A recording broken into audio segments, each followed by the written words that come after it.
Hello everyone, welcome to book opus. आज की video है डार्क साइकोलॉजी के बारे में।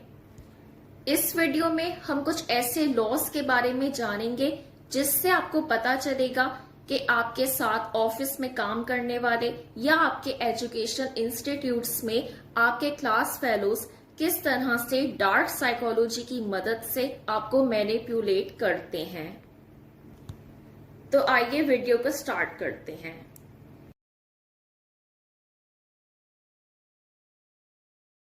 फर्स्ट लॉ है court attention at all cost.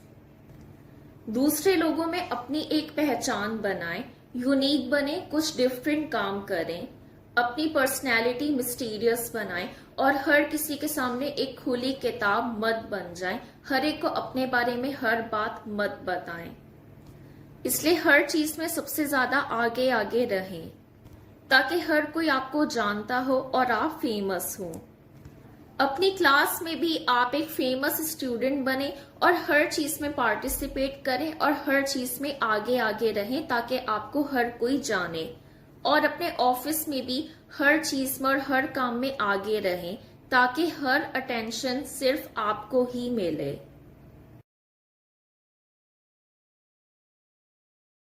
दूसरा लॉ है get others to do the work for you but always take the credit.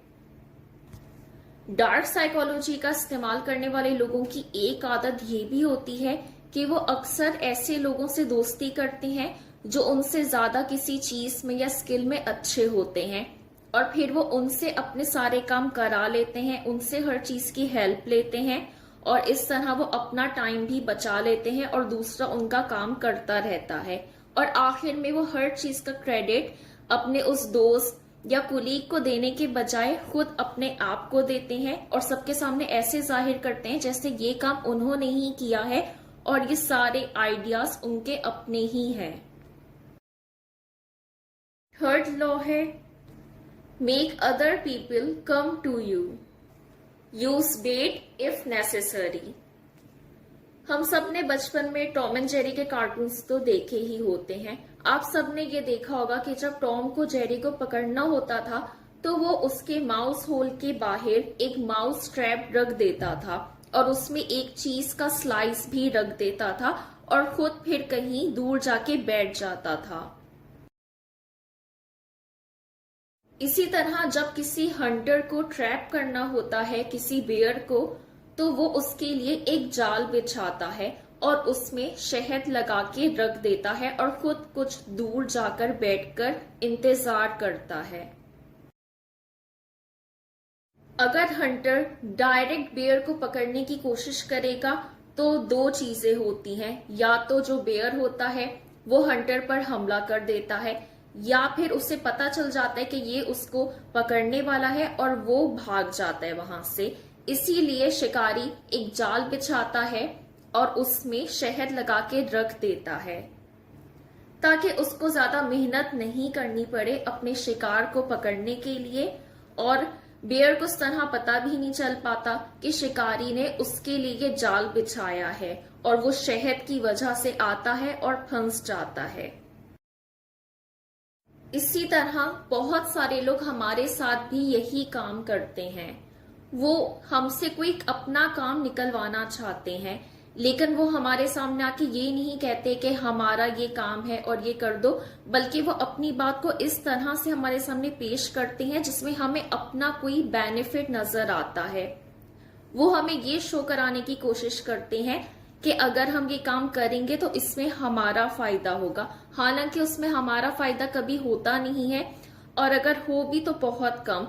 असल में उनका ही ज्यादा फायदा होता है, लेकिन वो हमें ऐसे शो कराते हैं जैसे इसमें हमारा ही भला है और हमारा ही फायदा है और इस वजह से हम उनका कोई भी काम कर देते हैं जिससे कि उनको फायदा होता है और हमें पता ही नहीं चल पाता है कि हम उनके हाथों ट्रैप हो गए हैं। अब आते हैं अगले लॉ की तरफ जो कि है win through your actions, never through arguments. Powerful बनने के लिए, लोगों को अपने साथ करने के लिए और लोगों का भरोसा जीतने के लिए आपको कभी भी लोगों से बहस नहीं करनी चाहिए है, बल्कि अपने काम के जरिए उनका दिल जीतना चाहिए है। बहस करने से लोगों का ट्रस्ट जीतने का कोई फायदा नहीं होता है। लेकिन अगर आप अच्छे काम करेंगे और अपने काम के जरिए लोगों को प्रूफ करेंगे, तो ही लोग आपके साथ आएंगे, आपसे जुड़ेंगे और तभी आप लोगों का ट्रस्ट हासिल कर सकेंगे। इसलिए अपने वर्ड्स पर नहीं बल्कि अपने एक्शंस पर ज्यादा फोकस करें। लास्ट लॉ है infection. Avoid the unhappy and unlucky. Dark psychology का इस्तेमाल करने वाले लोगों की एक आदत ये भी होती है कि वो हमेशा उन्हीं लोगों से दोस्ती करते हैं और उन्हीं लोगों के साथ ज्यादा रहते हैं जो उनसे ज्यादा पढ़े लिखे होते हैं, ज्यादा अमीर होते हैं या किसी भी चीज में उनसे ज्यादा कामयाब होते हैं। वो उन्हीं के साथ रहते हैं और उन्हीं के साथ ज्यादा दोस्ती भी रखते हैं। ऐसा वो लोग इसलिए करते हैं क्योंकि उनको ऐसा लगता है कि अगर वो गरीब और नाकाम लोगों के साथ ज्यादा रहेंगे या ऐसे लोगों के साथ ज्यादा वक्त गुजारेंगे जो किसी परेशानी का शिकार हैं या जो दुख में हैं, तो वो उनका दुख और उनकी मुसीबतें अपने ऊपर ले लेंगे और वो भी उन्हीं की तरह जिंदगी में गलत फैसले करने लग जाएंगे और गरीब हो जाएंगे और उन्हीं की तरह नाकाम रहेंगे। उन लोगों को ऐसा लगता है कि दूसरों की परेशानियों में वो खुद को भी परेशान कर लेंगे और परेशानियों में जिंदगी गुजारेंगे। इसीलिए आपने देखा होगा कि ऐसे लोगों को जब पता चलता है कि उनका कोई दोस्त गरीब हो गया है, उसके साथ कोई प्रॉब्लम हो गई है या वो किसी चीज में फंस गया है या नाकाम हो गया है, तो ऐसे लोग फौरन ऐसे लोगों का साथ छोड़ देते हैं और उनसे दोस्ती खत्म कर देते हैं। तो ये थे डार्क साइकोलॉजी के 5 लॉस और ये लॉस लिए गए हैं book the 48 loss of power से, जिसको लिखा है रॉबर्ट ग्रीन ने। इस बुक के हिसाब से ये लॉस लॉ नंबर 6, 7, 8, 9 एंड 10 है।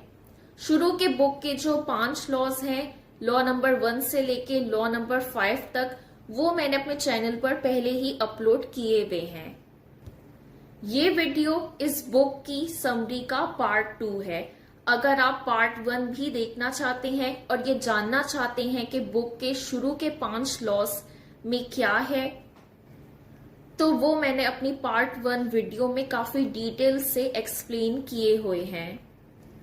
पार्ट 1 वीडियो का लिंक मैं अपने डिस्क्रिप्शन में डाल दूंगी और इसके अलावा आपको ये पार्ट 1 वीडियो एंड स्क्रीन पर भी नजर आ जाएगी। वीडियो अच्छी लगी हो तो वीडियो को लाइक कर दें और अगर आप चैनल पर पहली बार आए हैं तो चैनल को सब्सक्राइब कर दें और बेल आइकन पर भी क्लिक कर दें और कमेंट्स में बताएं कि नेक्स्ट वीडियो आपको किस बुक समरी पे चाहिए है या किस टॉपिक पर चाहिए है। Thank you.